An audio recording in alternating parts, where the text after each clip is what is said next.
कल अपन ने environmental issue देख लिए थे, ठीक है। सबसे पहले इन्वायरमेंट क्या था, उसके सेगमेंट क्या है, फिर इन्वायरमेंटल के इशू क्या है।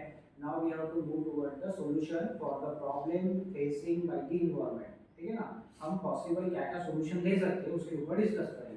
जैसे एक कंसेप्ट है 4R। 4R मतलब क्या होता है, यहाँ दिखाया गया है reduce, reuse, recycle and recover, ठीक है ना। अभी इसको थोड़ा मैं समझा के देता हूँ। रिड्यूस मतलब क्या होता है, ये रिड्यूस जो है कि सबसे पहले मान लो तुमको जो यूज करना है उसका यूज थोड़ा रिड्यूस करो, कम यूज करो, ठीक है।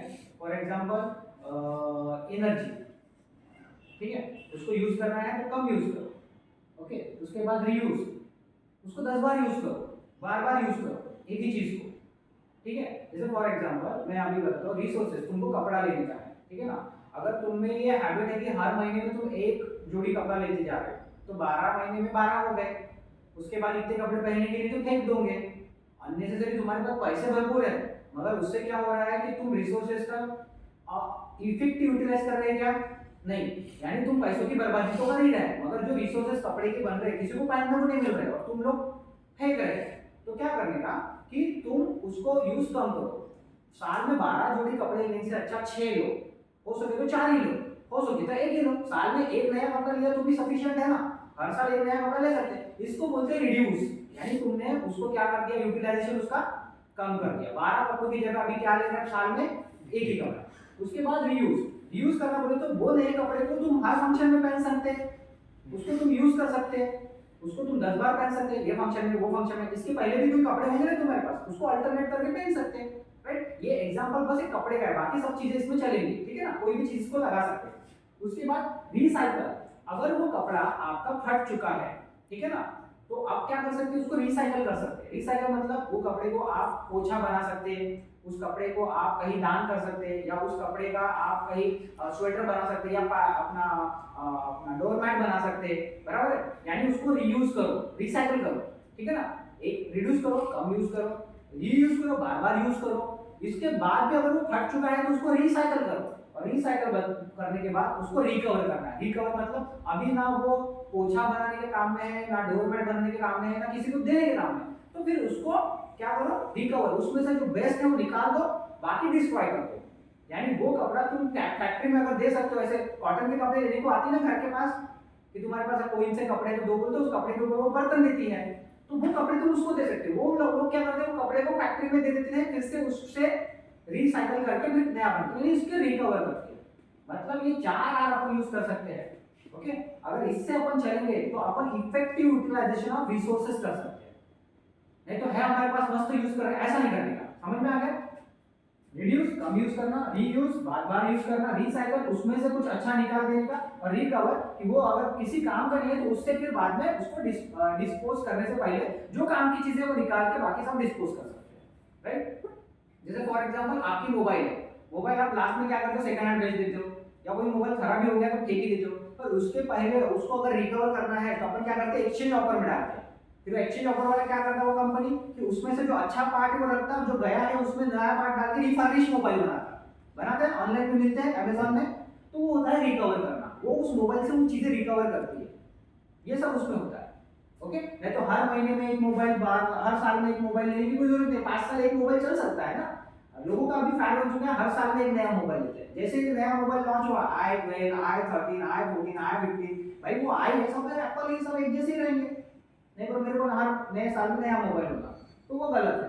आप 5 साल यूज करो, उसको बार बार यूज करो। मोबाइल खराब हो गया है या कुछ हो गया है तो अपने छोटे भाई बहन को खेलने को दे दो, उससे भी अगर नहीं हो रहा है उसके रिकवर, तो उसके बाद उसको इसमें भेज दो, क्या रिफर्बिश या रिसाइकिल में भेज दो, सेकंड हैंड। तो क्या हो रहा है, मोबाइल बनाने के लिए जो ई वेस्ट जनरेट हो रहा था वो अभी आपने क्या कर दिया, ई वेस्ट कम कर दिया, राइट। समझ में आया concept, effective utilisation of resources, that is. तो यही कहां लिखा है, रिड्यूस। अभी देखो अपन कार्बन के फॉर्म में यहां समझ रहे हैं, पर्यावरण के फॉर्म में 4R माइंडसेट क्या है। सबसे पहले reduce, that is CO2 reduce by the reducing our resources such as energy, water and waste. तो जो भी CO2 प्रोड्यूस हो रहा है किसी भी कारणवश, उनको रिड्यूस करना है, तो उसके लिए जो भी CO2 को प्रोड्यूस करने वाले रिस्पॉन्सिबल फैक्टर है उसको अच्छे से यूज करने का। तुम अगर फैन यूज कर रहे हो तो कहीं ना कहीं पावर प्लांट में चिमनी से धुआं निकल रहा है।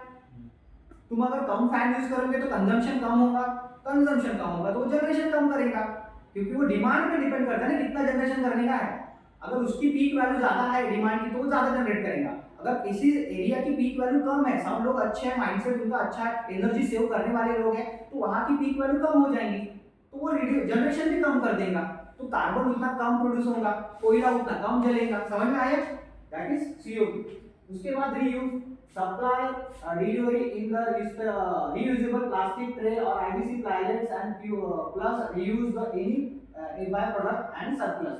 यानी अगर कोई आपके पास यूज एंड थ्रो वाली चीज आने वाली है, सिंगल यूज प्लास्टिक पता है ना क्या करते हैं अपन, एक बार यूज करते फेंक देते हैं, एक बार यूज करते फेंक देते हैं, राइट ना, तो कितना कचरा जमा होता है, फिर वो प्लास्टिक सभी जमा करके फिर से उसको रिसाइकल करना पड़ता है। पता है सिंगल यूज प्लास्टिक को रिसाइकल, जिसने सिंगल यूज प्लास्टिक को बैन कर दिया, थैली वही अभी आपको दिख रही है पतली वाली, कोई अगर यूज कर रहा है तो वो बैन वाली है, ठीक है ना, उसको यूज नहीं करना चाहिए, फिर भी अगर यूज कर रहा है तो वो गैर कानूनी। मगर सिंगल यूज प्लास्टिक इंडिया से टोटली बैन हो चुका है, राइट। तो अभी हम क्या करते हैं कि ऐसा प्लास्टिक यूज करते हैं जिसका माइक्रोन थोड़ा ज्यादा रहेगा, ठीक है ना, थोड़ा ठीक रहेगा। पतली पन्नी बंद हो गई है, समझ में आ गया? पतली पन्नी सड़ती नहीं थी, मिट्टी में डालो तो गलती नहीं थी, सालों साल वैसी रहती थी, मिट्टी की गुणवत्ता खत्म कर देती। पता था ना आपको, कभी अगर आपने खोला तो ऐसा प्लास्टिक निकलता था, पता है, वो सड़ता भी नहीं था। अभी डिग्रेडेबल प्लास्टिक आ चुके हैं, डिग्रेडेबल प्लास्टिक एक साल मिट्टी में रहा तो डिग्रेडेबल हो जाता है, क्योंकि उसका माइक्रोन ज्यादा रहता है, ठीक है ना। तो ये सिंगल यूज प्लास्टिक को उन्होंने बंद किया, मगर ये बोल रहा है रीयूज करना, प्लास्टिक की बॉटल यूज करने से अच्छा मेटल की बॉटल एक बार परचेस कर लो और उसको बार बार यूज करो। जैसे तुम प्लास्टिक की बॉटल लेके आते हो, बिस्लरी की बॉटल लाएंगे तो फेंक देंगे, मगर एक अच्छी प्लास्टिक की बॉटल जिसमें एक हॉलमार्क्स पीछे रहता है, 1 to 7 नंबर उसमें लिखा रहता है कि इसको कितना रीयूज कर सकते हैं, रिसाइकल कर सकते हैं। जितना ज्यादा नंबर बड़ा रहेगा 1 to 7 में, वो प्लास्टिक उतना अच्छा रिकवर कर सकता है या रिसाइकल हो सकता है। तो ऐसे 7 नंबर वाले पीछे में ऐसे ट्रायंगल बना रहता है, उसमें नंबर लिखा रहता है। कभी देखना अच्छे जो आप बॉटल खरीदते हो प्लास्टिक उसमें लिखा रहता है, तो अपन वो प्लास्टिक यूज करेंगे, वो बॉटल यूज करेंगे। रिसाइकल, अगर बॉटल खराब हो चुकी है तो उसको वो गाड़ी वाला आता है, गाना बजाता है, गाड़ी वाला है, कचरा निकाल, पता है ना, उसको दे देने का, फेंकने का नहीं कहीं इधर उधर।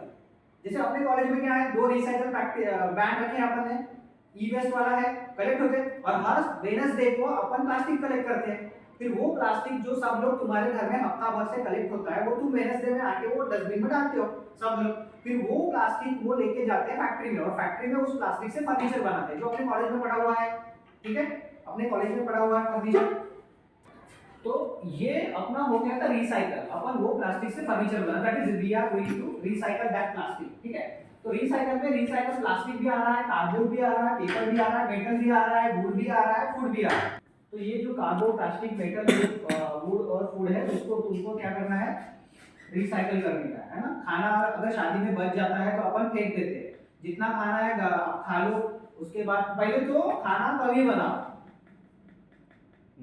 ओके, उसके बाद वो खाने को तुम खाओ, गैया को खिलाओ, कुत्तों को खिलाओ, और खुद ही खाते जाओ, 1 दिन खाओ, 2 दिन खाओ, रीयूज करो, है ना। गुलाब जामुन खा सकते हो 4-5 दिन, हाँ। उसके बाद अगर खाने लायक नहीं बचा तो क्या करो, रिसाइकल करो, उस खाने को मिट्टी में दफन करके उसका खाद बनाओ, ओके। और जो खाना नहीं हो रहा है रिसाइकल, ठीक है ना, उससे रिकवर कर सकते हैं अपन खाने, ठीक है ना, ये सब। तो एक ही चीज को ऐसे 4 सर्कल में घुमाना पड़ता है, तब उसका इफेक्टिव यूटिलाइजेशन। नहीं तो मस्त खा रहे हो, 1 प्लेट उठा रहे हैं, 200 रुपये प्लेट है, उसमें बस रोटी फटी खा रहे हैं, 200 रुपये तो गई भाई, और वो जो खा रहे हैं वो भी ठीक से नहीं खा रहे हो, डाल रहे हैं डस्टबिन में। भाई 2 टाइम खाना खाने के लिए जो कमाना पड़ता है उसको पता है। ये सब जो दिक्कतें तुम कर रहे हो ना, पढ़ना लिखना पैसे कमाना, किसके लिए, 2 टाइम का अच्छा खाना खाने के लिए, तो उसकी वैल्यू करते जाओ, ठीक है। एंड रिकवर म्हणजे best is the recover to the generate energy in research and development on ARD, AD plants and heat recovery for the steel। और जो भी जैसे कुछ प्लास्टिक, कार्डबोर्ड या वुड जो नहीं रिकवर हो रहे हैं, उनको अपन क्या कर देते हैं, एक एनर्जी प्लांट में जला देते हैं, और जलाने से बाद उसकी जो एनर्जी क्रिएट होती है वो अपन फिर टरबाइन चलाएंगे या उस एनर्जी से कुछ इलेक्ट्रिसिटी डेवलप करेंगे, यानी उससे भी रिकवर करेंगे। यानी इससे क्या हो गया, कार्बन फुटप्रिंट बहुत ही कम हो गया, कोयला जलाने की जरूरत पड़ी क्या। तो So this is the way that we can reduce our carbon footprint by using the effective utilization of available resources. उसको अच्छे से यूज करो, उसको निचोड़ लो पूरा ऐसा, ताकि कम से कम कार्बन निकले। ये देखो, ये है सबसे पहले मोस्ट प्रेफरेबल, सबसे पहले क्या करना है, और लेस प्रेफरेबल। एकदम से फेंकना नहीं है, कोई भी चीज को खराब हो गई टी शर्ट फेंक दो, ये सबसे लास्ट ऑप्शन रखने का। सबसे पहला ऑप्शन क्या करने का, प्रिवेंट, लेना ही नहीं, ठीक है। आदिवासी की तरह बिना कपड़े से घूमने का, ऐसा नहीं बोल रहा हूं मैं, मगर कोशिश ये करो कि जो महीने में एक कपड़ा लिया जा रहा है वो साल में लो, प्रिवेंट करो। नहीं होना मेरे को, घर बोल सकते ना फैमिली को, नहीं आता शादी येत आहे, लग्न आहे, भावाचं तर घेऊन टाक, अरे आहे पुराने बहुत पडलेले वो पहन लेंगे मैं, राइट ना। तो प्रिवेंट करो। आप ही अगर उसको बोलेंगे नहीं, तो पैसे आपको कहीं ना कहीं इन्वेस्ट होंगे। वो बोलेंगे ठीक है, अपन क्या बोलते हैं कि जो कपड़े लेने के लिए पैसे मेरे को दे दो, मैं कहीं शेयर मार्केट में डाल देता, अच्छा है ना। आप अभी से अगर शेयर मार्केट में इन्वेस्ट कर रहे हो तो आप अपने से ले लो, एक 2000 की साल की महीने की एसआईपी आप करोगे ना, तो 20 साल के बाद आप करोड़ों रुपयों के मालिक हो जाओगे। देखते हो क्या एसआईपी क्या होता है। तो आपके ऊपर अननेसेसरी जो खर्चा हो रहा है उसकी एसआईपी बनाना अभी से चालू कर दो, तो होता है प्रिवेंट। यानी आप ये बोलोगे फैमिली को मेरे को नहीं चाहिए, पर अगर सर मैं ले लेता तो वो पैसे वो फैमिली की क्या करती, तो आप पैसे ले लो उनसे, मेरे को ये दे रहे वो दे रहे, अच्छा 60,000 का मोबाइल, 60,000 का नहीं 12-15,000 का मोबाइल दे दो, बाकी पैसे मेरे को दे दो, वो मैं अपना एसआईपी में डाल दूंगा। यानी वो खुद के भविष्य के लिए सिक्योर करो, ये होता है, ठीक है। तो प्रिवेंट बोलो कि नहीं मेरे को होना नहीं। दूसरा, रिड्यूस, जो भी तुमको मिल रहा है उसका रिड्यूस करो, यूज ज्यादा नहीं होना। पहले तो नहीं बोलना, ओके, नहीं छूना, फिर भी अगर मिल रहा है तो इतना नहीं होना, बस इतना होना, यानी कम होना, ठीक है ना। जो भी एनर्जी है, तुम्हारे कपड़े हैं, जो भी तुमको मिल रहा है वो सब, ठीक है। रिसोर्सेज के बारे में बात कर रहा हूँ। उसके बाद वो जो तुमने लिया है अभी, उसको फिर अच्छे से यूज करो, बार बार यूज करो। उसके बाद अगर वो यूज करने के बाहर चला चुका है तो उसको रिसाइकल करो, उससे कुछ और चीज बन सकती है क्या, कोई कंपनी बना सकती है, मैं बना सकता हूँ, कौन बना सकता है। उसके बाद अगर उससे कुछ भी नहीं बन रहा है तो रिकवर करो, एनर्जी रिकवर करो उससे। और सबसे लास्ट में जो नहीं कुछ भी हो रहा है उसको फेंक। This is the way that is most preferable and less preferable. समझ में आया, ये करने का आपको। And now we are public awareness about the environment. तो तुम अभी इसके पहले ये देखिए कि अपने पास जो रिसोर्सेज है उससे कार्बन बन रहा है, तो कार्बन ना बने इसलिए अपन उसको अच्छे से यूटिलाइज करेंगे। और कार्बन अगर बना तो क्या क्या एनवायरमेंटल इशू हो सकते हैं वो भी तुमने देखा, ठीक है ना। तो ये सब ना हो इसलिए अपन ने एक छोटा सा स्टेप लिया, that is 4R concept, right. वो फॉलो करने का, प्रिवेंट, ये सब अभी अपन ने देखे। तो उसके बाद अभी तुम इतना सब कुछ सीख लिए 3 क्लास में, ठीक है ना। अभी तुमको क्या करना है, इन सब बातों को खुद की लाइफ में इंप्लीमेंट करना है, और आने वाले लोगों जो तुम्हारे कांटेक्ट में आएंगे उनको भी बताना है, जो तुम्हारी बात समझ सके, ठीक है ना। जिनमें थोड़ी बहुत बुद्धि है, उनको लगता है कि नहीं ये मैं बताऊंगा तो समझ सकता है, तो उसको समझाओ। स्प्रेड द योर अवेयरनेस, उसको बोलते हैं अवेयरनेस, ठीक है। तो awareness, public awareness about the environment बहुत जरूरी है, क्योंकि तुम भाई हमारे यहाँ आ चुके हो तो मैं तेरे को पढ़ा रहा हूं, मगर जो तुम्हारे पिताजी है, माताजी है, या कोई चाचा है, अंकल है, वो तो अभी तक नहीं है ना, उनको कौन अवेयर करेगा। As a student, as a children, it is our duty to aware them, क्योंकि हमको कॉलेज से अवेयर हो रहा है ये बातें, तो हमको भी बतानी है की नको आई हे असं नको करू, आपण हे असं करू, तर तुमची आई ऐकेल तुमचं, राईट। ते हे तुम्हाला सांगणं आहे, म्हणून public awareness by the student for the generation it is very necessary, okay. तो पब्लिक अवेयरनेस में what is public awareness of the environment and need of public awareness for the environment, क्यों जरूरी है अभी मैंने आपको बताया। तो पब्लिक अवेयरनेस क्या है, ability to understand surrounding the environment. तो what is public awareness of the environment, that we should have the ability to understand the surrounding environment. अभी तुम्हारे में है वो क्षमता कि हम एनवायरनमेंट के बारे में समझ सके, राइट। तो वो एबिलिटी आपने डेवलप करना है, वो आप जनरली अभी 3 क्लास के बाद थोड़ी बहुत तो डेवलप हो चुकी है। Impact of human activity on the environment, मैंने समझाया कि अगर ह्यूमन का क्या परिणाम हो रहा है एनवायरनमेंट में, बस ह्यूमन का ही हो रहा है। कोई शेर कार्बन डेवलप कर रहा है क्या, कोई सांबर, चीता, कोई फिश, मछली, कोई मंकी, कोई कार्बन जनरेट कर रहा है क्या, कौन जनरेट कर रहा है, हम लोग। तो हमारे द्वारा जो कार्बन जनरेट हो रहा है उसके लिए रिस्पॉन्सिबल हम ही है। तो हमारा क्या परिणाम हो रहा है इस इन्वायरमेंट में, ये हमको समझना पड़ेगा। बाकी सब कोई कुछ नहीं कर रहा, पेड़ पौधे बाकी जो जीव जंतु कुछ कोई कुछ नहीं कर रहे, बस अपन ही कर रहे हैं, ठीक है। और हमारा इम्पैक्ट होता है। तो identifying the environmental issue and it's solution. देखिए अपन ने क्या क्या इन्वायरमेंटल इशू आ गए, इतना सब क्लाइमेट चेंज, ग्लोबल वार्मिंग, उसके बाद acid rain, number of issue, मैंने 7 इशू तुमको दिखाए हैं, ये तो अपने हाथ पे गिना ऐसे नंबर ऑफ इश्यूज है, और उसका क्या क्या सॉल्यूशन हो सकता है, राइट। तो जो जिस कारणवश वो प्रोड्यूस हो रहा है इशू, वो कारण ही एलिमिनेट कर दो, यही हो गया सॉल्यूशन। अगर कारखाने से या इंडस्ट्री से CO2 बाहर निकल के एसिड रेन हो रहा है, तो ऐसा CO2 ना निकले ये कोशिश करना पड़ेगा। अगर निकलना है तो कम से कम निकले, ये देखना पड़ेगा, राइट।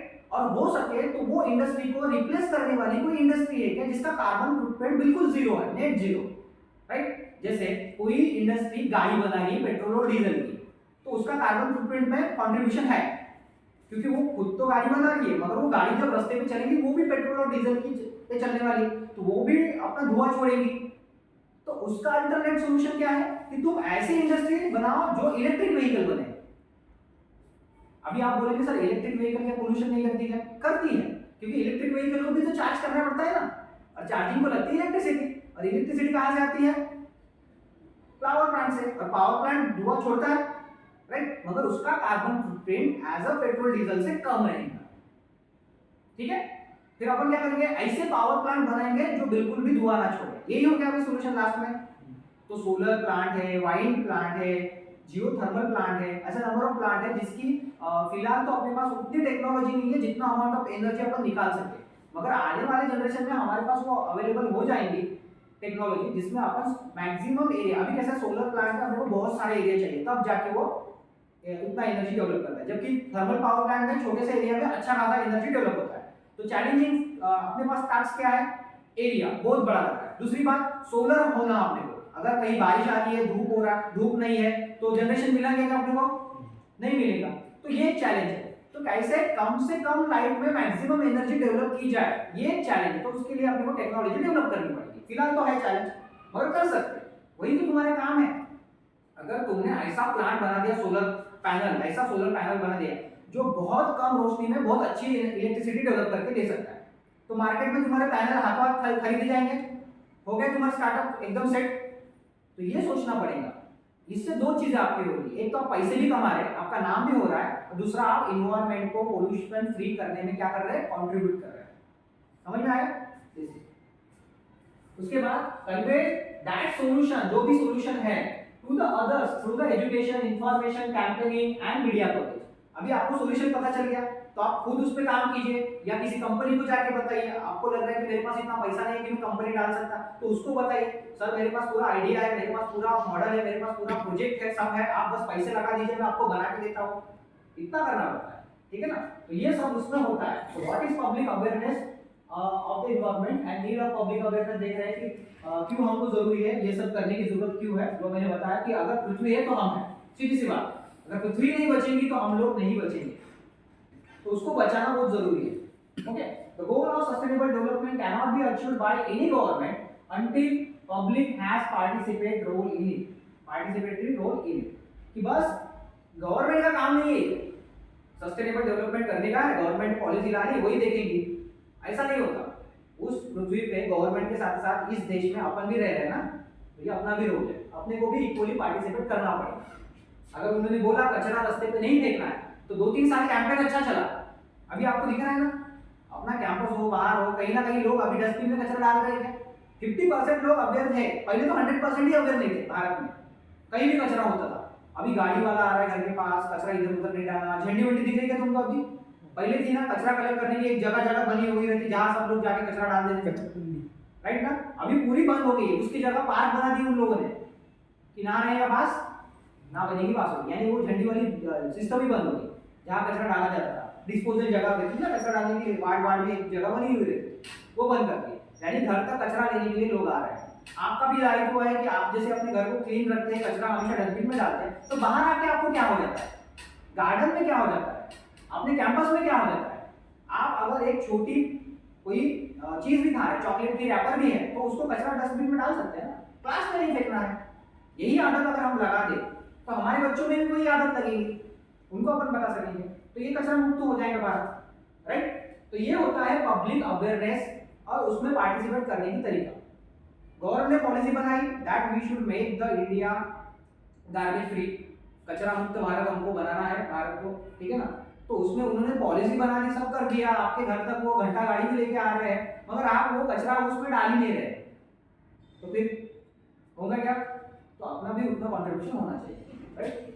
दूसरा, public participation is the possible only when the public is aware about the ecological and environmental issue, right. तो पब्लिक पार्टिसिपेशन ओनली पॉसिबल जब उनको पता चलेगा कि ऐसा क्यों करना जरूरी है, और ये कौन बताएंगे? तुम लोग, बराबर। तब तुम बताओगे तभी ये सबको समझेगा कि हाँ ये क्यों करना जरूरी है।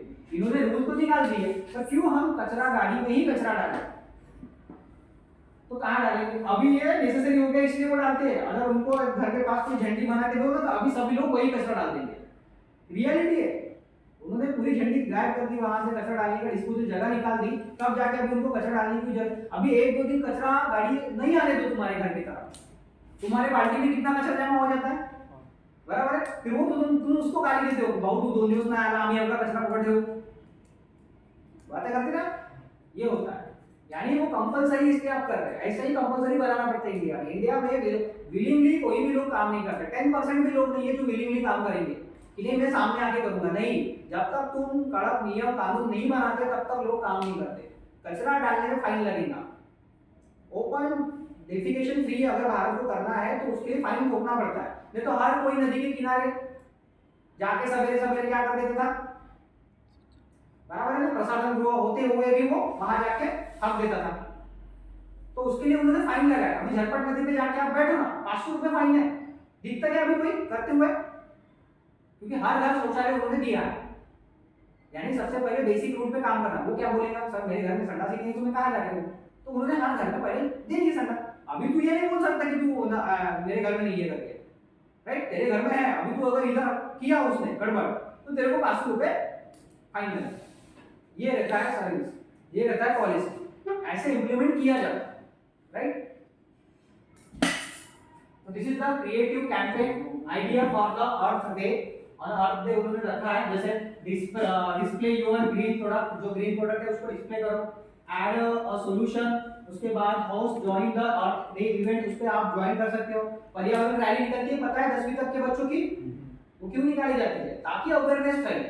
वो बच्चों को भी तो नहीं पता 10वीं वालों को क्यों रैली निकाल रहे हैं, बस बोल दिया जा रहा है कि निकालना है तो निकालना है, पर वो अवेयरनेस बाकी लोगों को आता है, ठीक है। इंटरव्यू लेने का एनवायरमेंटल इन्फ्लुएंसर से, आप पॉडकास्ट देखते ना, अभी पॉडकास्ट का जमाना है YouTube पे, तो उनसे आप पॉडकास्ट कर सकते हैं। उसके बाद inspire them to good outdoor, बाहर जाके आप निसर्ग के सानिध्य में रहो, अच्छी हरियाली में रहो, तो ये बता सकते हैं हरियाली तब मिलेगी आपको जब उसको आप मेंटेन रखोगे, ठीक है ना। जब आपका दिमाग खराब होता है तो आप क्या बोलते, बहुत कुठेतरी फिरायला जाऊ आपण मस्त जंगलामध्ये, तर गेल्यावर कसं एकदम मन प्रसन्न होते, पार्टी वाटी करायला कुठे जाता तुम्ही? ताडोबा जुनुना जाता ना, का बरं जाता? कारण की तिथं मजा येते। रोज अशा कॉन्क्रीटच्या जंगलामध्ये पार्टी करण्यात काही पॉइंट नाही। जेव्हा आपण शेतीमध्ये जाऊन किंवा पार्टीमध्ये जाऊन तो उलटाची पार्टी करतो तेव्हा पुन्हा मजा येते, राइट ना, ते रियलिटी। सो इस तरह से आप ग्रीन मार्केटिंग कर सकते हैं, प्रॉब्लम्स को हाईलाइट कर सकते हैं, अगर आप ऐसा करेंगे तो ऐसा नुकसान होगा, एक चैरिटेबल कैंपेन चला सकते हैं, प्रमोशनल एक्टिविटी कर सकते हैं, जो डिस्काउंट देंगे, अगर आप ये ग्रीन बैग्स यूज करेंगे तो आपको डिस्काउंट मिलेगा। These are all things that we can create idea, जो कैंपेन अपन कर सकते हैं, अपना सॉल्व करेंगे। ये भी कुछ है, protection our planet start with you. सबसे पहले आप सुधारो, उसके बाद बाकी सब सुधर जाएगा। आप बाइक्स यूज कर सकते हैं, रिड्यूस रीयूज रिसाइकल यूज करके, सी फूड को आप चूज कर सकते हैं सस्टेनेबल डेवलपमेंट के लिए, क्योंकि सी फूड अगर आपको खाना है तो सबसे पहले सी को अच्छा रखना पड़ेगा। प्लांट अ ट्री वो लगा सकते हैं, केमिकल फ्री वाटर स्प्रे कीजिए, ठीक है ना, यानी खेती करने के लिए केमिकल फ्री रखिए। आप ये बैग्स यूज कर सकते हैं, ठीक है ना। उसके बाद बाकी अगर ये देखा जाए तो आप कंजर्व वाटर, ये उन्होंने रखा है कि आप बूंद बूंद बचा सकते हैं पानी का, यूज है तो कीजिए, नहीं है तो मत कीजिए, एक्सेस वाटर यूज नहीं करना है। वॉलंटरी काम कर सकते हैं आप किसी कैंपेन में, ठीक है ना, लोगों को एजुकेट कर सकते हैं। ये सब है करने के लिए, स्टार्ट खुद से करना है, बाकी सब देश कर लेगा, these are all things, ठीक है ना। जैसे बोला था मैंने कैंप, ये आप किसी में पार्टिसिपेट कर सकते हैं, क्लाइमेट चेंज एक्शन नाउ, ये सब सस्टेनेबल डेवलपमेंट गोल पे काम कर सकते हैं, ग्रीन एनर्जी काम कर सकते हैं, रिड्यूस रीयूज रिसाइकल इस पे काम कर सकते हैं, एनर्जी सेव कर सकते हैं, क्लाइमेट को सेव कर सकते हैं, वाटर को सेव कर सकते हैं, एयर को क्लीन कर सकते हैं, ठीक है ना। चार्जिंग करने के लिए ग्रीन एनर्जी यूज कर सकते हैं, यानी पावर चार्जर सोलर पे काम करने वाले यूज कर सकते हैं। छोटे छोटे स्टेप्स लेके आप अपना काम कर सकते हैं। आप कार्बो इलेक्ट्रिकल चार्जर यूज करते हैं, आप सोलर चार्जर यूज कीजिए ना, पावर बैंक सोलर पे चार्ज करती है, उससे मोबाइल चार्ज कीजिए, आपने इलेक्ट्रिसिटी सेव कर ली अपने हिस्से की, हो गया। सोलर पे चार्ज होने वाले पावर बैंक है, पता है ना आपको, वो सोलर पे चार्ज होते हैं।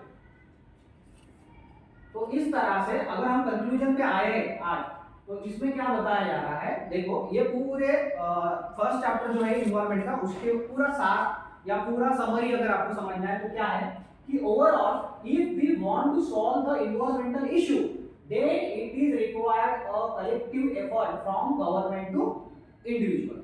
अगर तुमको एनवायरमेंटल इशू सॉल्व करना है तो ये किसी एक की बात नहीं है, क्योंकि खराब किसी एक ने नहीं किया है, सबने किया है। तो ये कलेक्टिवली इफेक्ट है, गवर्नमेंट से लेके एक आखिरी छोर पे खड़े होने वाले इंसान तक, सभी लोगों का ये कलेक्टिव एफर्ट है। जब सब लोग पार्टिसिपेट करेंगे तभी एनवायरमेंटल इशू सॉल्व होगा, ठीक है। Next, government alone cannot solve all the problem regarding environment. Government खुद अकेली ये प्रॉब्लम सॉल्व नहीं कर सकती, गवर्नमेंट का काम है पॉलिसी बनाना, उस पॉलिसी को फॉलो करना हमारा काम है, ठीक है। अगर हम फॉलो ही नहीं करेंगे तो एनवायरमेंटल इशू सॉल्व नहीं होगा। अभी तो गवर्नमेंट अपने छत पे सोलर पैनल लगाने के लिए सब्सिडी भी दे रही है, ठीक है ना, 70 से 80 हजार रुपए दे रही है, लगाने का खर्चा तकरीबन 2-3 लाख रुपए आता है, तो 1 लाख रुपए गवर्नमेंट दे रही है। तो इससे ज्यादा गवर्नमेंट क्या करे, फ्री में सबके ऊपर सोलर पैनल लगा दे। फ्री में मिलने वाली चीजों को तुम अच्छे से हैंडल करोगे क्या? जब तुम्हारे 2 लाख रुपए जाएंगे तब तुम रखे, नहीं इसको 10 साल 20 साल 25 साल चलाने का है, इस प्लांट को ऊपर में रखा, फ्री में रखा, देखो क्या करना, फूटा उल्टा जान तो फिर से एप्लीकेशन देता, 3 लाख का और प्लांट लगा देता। तो हर चीज फ्री में नहीं मिलती, जो चीज फ्री में मिलती है उसकी वैल्यू नहीं रहती।